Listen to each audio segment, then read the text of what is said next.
Hello and welcome back. Today is all about how I lost myself in my relationship and how I found me again. So I am so excited to start today. And I would love to begin with a question that may hit a little deeper than what you expect. When was the last time that you truly felt like you? Truly. When was the last time that you really felt like yourself? The real you, not the productive you, not the mom you, not the wife you, not the boss you, not the employee you, not the daughter, not the friend, you. And also not the holding everything together you, the real you, the one that you used to be really excited about, the one that you remember, the one that you love, maybe the one that you miss. She might have been the woman who laughed easily, the woman who felt alive, the woman who had dreams and desires, curiosities, hope, believed the best in things. Maybe she was playful and energetic. She had a vision. She knew who she was. She knew what she wanted. And she was pretty sure that she was going to get there. She believed in herself. When was the last time that you really felt her? Because if I'm honest, personally, there was a long time, decades, in fact, in my own life, in my own marriage, where if someone had asked me that question, I don't know what I would have answered. I really don't, because I didn't remember the last time. I really didn't remember the last time that I had seen her, that I'd felt her, that I knew her, that I was her. And that might sound shocking if you are one of those amazing women that you know who you are. You believe in yourself. You believe in your dreams and your desires, especially because from the outside, I know it might have surprised a lot of people if I would have said that I hadn't seen her in a long time. I didn't even remember what she looked like or felt like. Because from the outside, I believe my life looked fine. Good, in fact. I was doing all the things. I was showing up. I was taking care of everyone. I was trying to be a good wife, a good mom, a good business person, a good employee, a good daughter, a good friend, a, a good person in general. And if I'm really honest, I had gotten really, really good at being what I thought everyone else needed, except for me. And one day I remember standing in my kitchen and I had this very quiet, uncomfortable thought. And it was after things had started to fall apart, honestly, that my marriage was falling apart, that it looked like we were headed for divorce, that my family was really struggling. And I remember that day standing there in the kitchen thinking, I don't know if I even know who I am anymore. And I certainly don't know how I got here. And I remember that feeling really, really well because it wasn't dramatic. It wasn't one of the breakdowns. And I had many of those, but it wasn't one of those. It wasn't a big day. There hadn't been big emotions. There wasn't a fight. There wasn't some big life event that really brought that thought up in me. This day was much quieter than that. It was almost as if when I asked that question of myself, it was this emptiness, this hollowness. It was functioning. I was functioning, yet I don't think I was feeling I think I was just going through the motions. It was doing all the things without truly being who I am or even realizing what that was anymore. And there was a whole lot of giving without receiving. And maybe there was potential to have been receiving somewhere along the way, yet I certainly didn't see it, not at the time. And my guess is that there may be some women that listen to this that know exactly what I mean, exactly what I'm talking about. And maybe you've been doing all the things or keeping the peace, managing your emotions, keeping them in check, holding things in, making things easier for everyone else, anticipating everyone's needs, just trying to keep all of the glass balls up in the air. And somewhere along the way, like me, without meaning to, maybe you disappeared too. And if that is describing you in any way, shape, or form, I would invite you to really hear this. You are not broken. And her, she's still in there. She just hasn't been elevated, witnessed, maybe even paid attention to in a while. And if you're feeling any of these things, you are definitely not alone. I know I was there, and I know many of the women that I coach, they identify with this feeling at some point in their journey, maybe for quite a while. Maybe you slowly, lovingly, and unconsciously started abandoning yourself somewhere along the way. And what I see over and over again is that most women don't even realize it's happening. We're just doing what we think we're supposed to be doing. And because of that, it often doesn't look dramatic on the outside. It looks like everything is fine. Yet on the inside, there's this quiet, silent feeling of drowning, not being able to breathe. And it looks like saying yes when you really, everything else, every fiber of your being, you mean no. Not ordering what you want, not sharing what hurts or what you're feeling, maybe not even recognizing it, not asking for what you need or expressing your desires, or on the chance that a friend or your partner asks you, are you okay? Everything okay? You just say, I'm fine, when you're absolutely not. And maybe that's because you don't know. Maybe it's because you don't want to rock the boat. Maybe it's just not worth getting into. Maybe it hasn't gone well in the past when you would answer that question truthfully. There might be a lot of reasons for it. And it also looks like making everyone else comfortable while quietly feeling lonely and unseen. And over time, what I see over and over again as well is that those little moments of feeling unseen, of not asking, not receiving, of saying I'm fine, they add up. There is a cost. And then one day, like me, if you haven't and you're identifying with some of this, you may wake up and think, why don't I just feel like me anymore? Where did I go? Where did she go? And I would love to tell you about one of my amazing clients because this was so powerful. You know, she was and is so successful, powerful.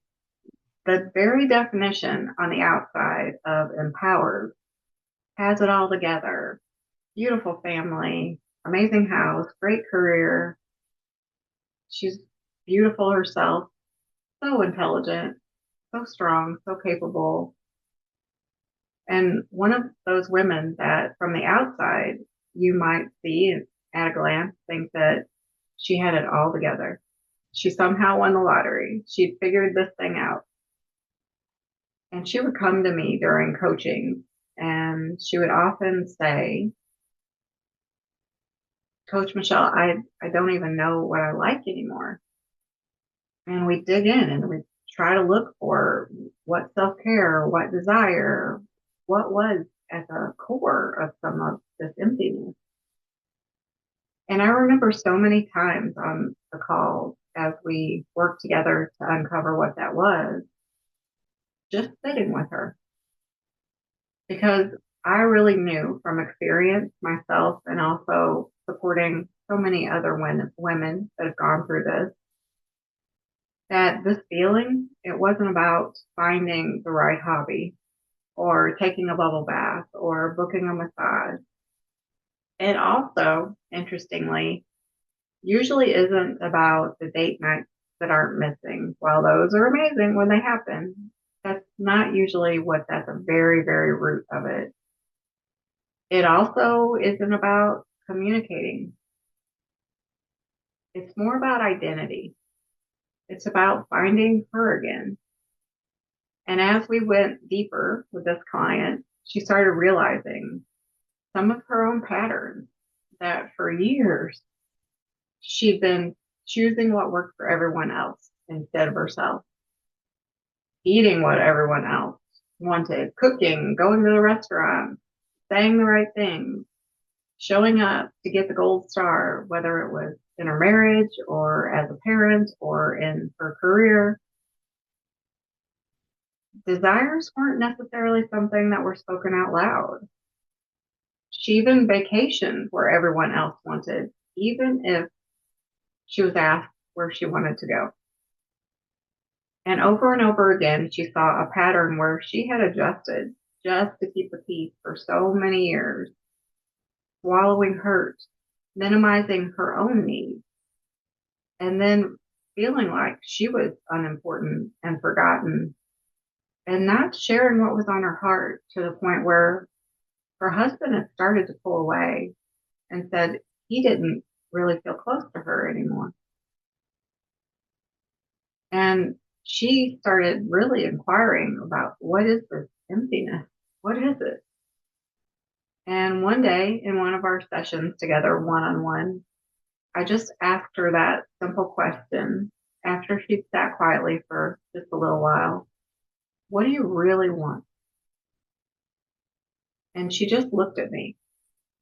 And so after a few seconds, I asked her again, if you just ask your heart, what is it that you really, really want? And she just started crying. She just started sobbing.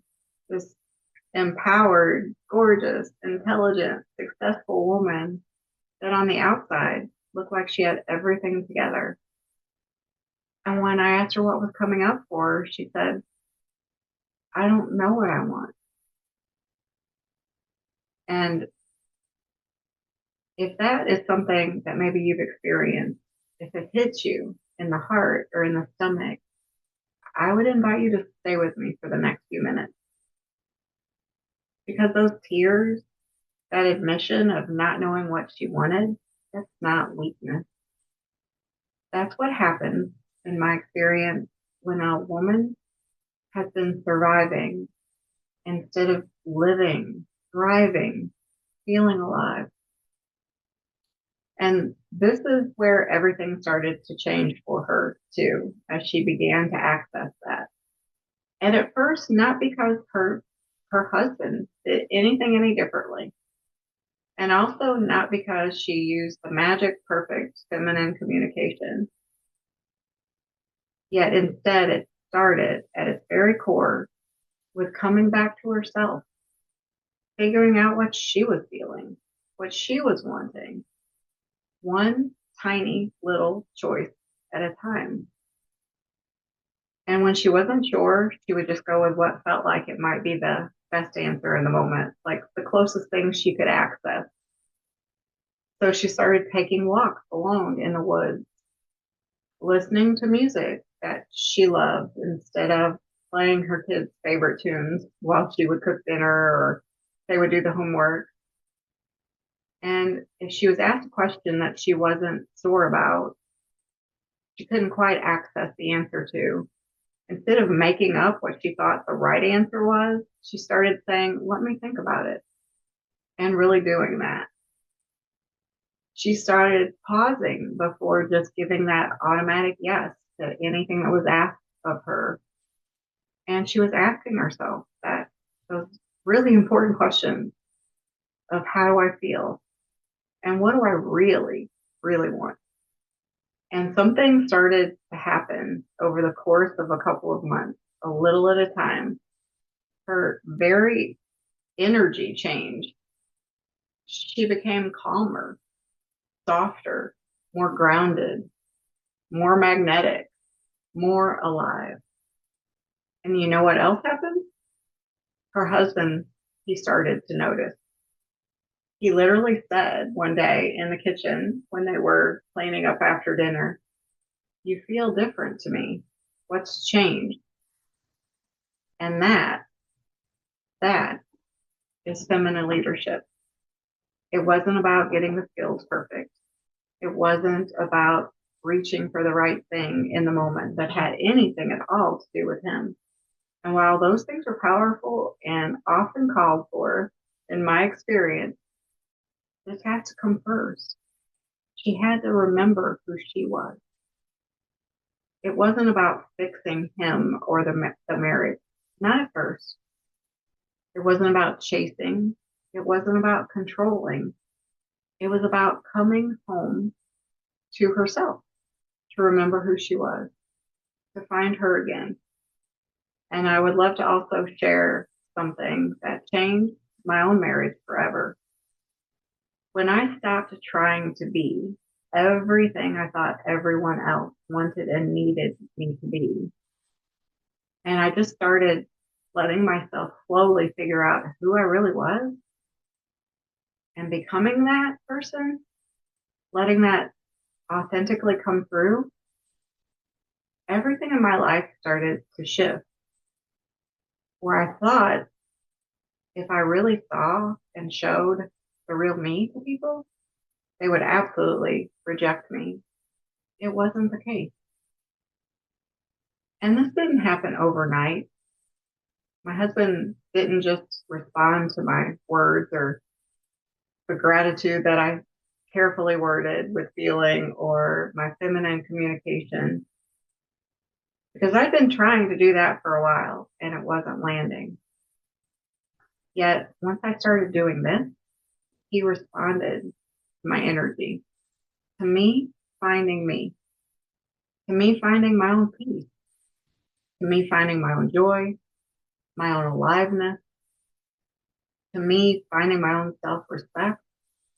And that's what I want for you too.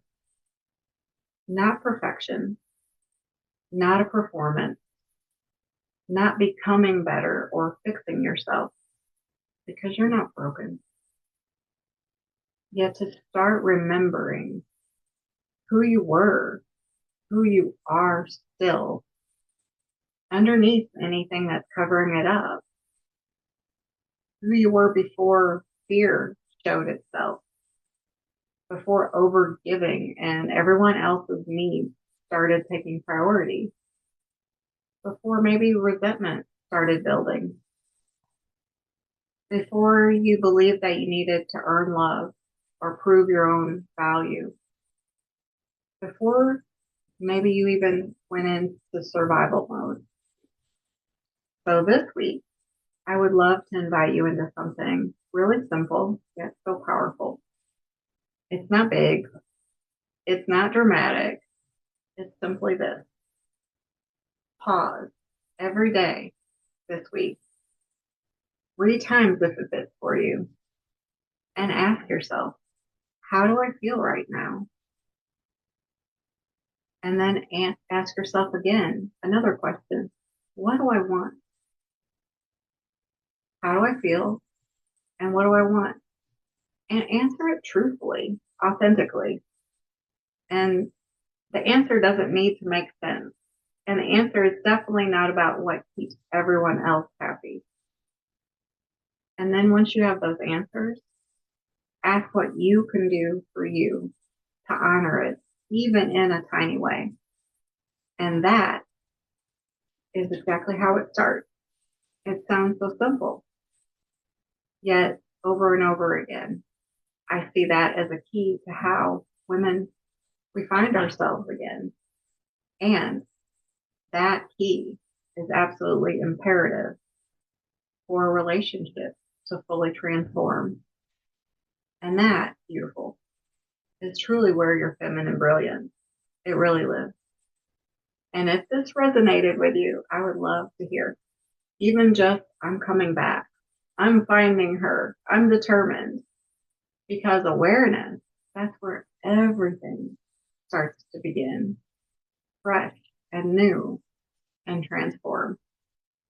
And just remember, while there is breath, there is always hope. And I am standing for you to get everything in your vision. We're not stopping until it shows up. Sending you all kinds of love.